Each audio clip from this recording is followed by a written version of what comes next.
അഫ്സൽ ഭായ്, കഴിഞ്ഞ ദിവസം ന്യൂസിൽ ഇൻട്രസ്റ്റ് റേറ്റ് കുറച്ചതായിട്ട് കണ്ടല്ലോ. അപ്പൊ ഇത് ആർക്കാണ് കൂടുതൽ ബെനിഫിറ്റ് ചെയ്യാൻ പോണ്? നീ എപ്പോഴും ന്യൂസ് ഒക്കെ നോക്കി തുടങ്ങിയത്? എന്തായാലും നല്ല കാര്യം.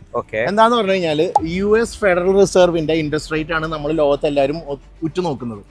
അവിടെ അത് കൂടി കഴിഞ്ഞു കഴിഞ്ഞാൽ കൂടുകയും ചെയ്യും, നോർമലി ഇത് കുറഞ്ഞു കഴിഞ്ഞാൽ കുറയുകയും ചെയ്യും.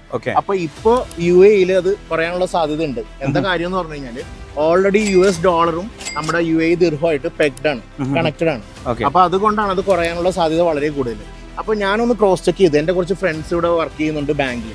അവരോട് ചോദിച്ചപ്പോൾ അവർ പറഞ്ഞ് ഓൾറെഡി ലാസ്റ്റ് വീക്ക് തുടങ്ങി തന്നെ അവർ 0.25 തുടങ്ങി കുറച്ച് തുടങ്ങിയിട്ടുണ്ട്. അപ്പൊ അതിൽ പല പല ബാങ്കുകൾ പല രീതിയിലാണ് അത് കുറയ്ക്കലും കൂടുതലും ചെയ്യുന്നത്. ലാസ്റ്റ് ആയിട്ട് ഇത് എപ്പോഴാണ് സംഭവിച്ചിട്ടുള്ളത്? അതായത് 2019-20 ആ ഒരു കാലയളവിലാണ് ഇത് ലാസ്റ്റ് കുറച്ചത്. ആ കോവിഡിന്റെ സമയം ആയതുകൊണ്ടാണ്.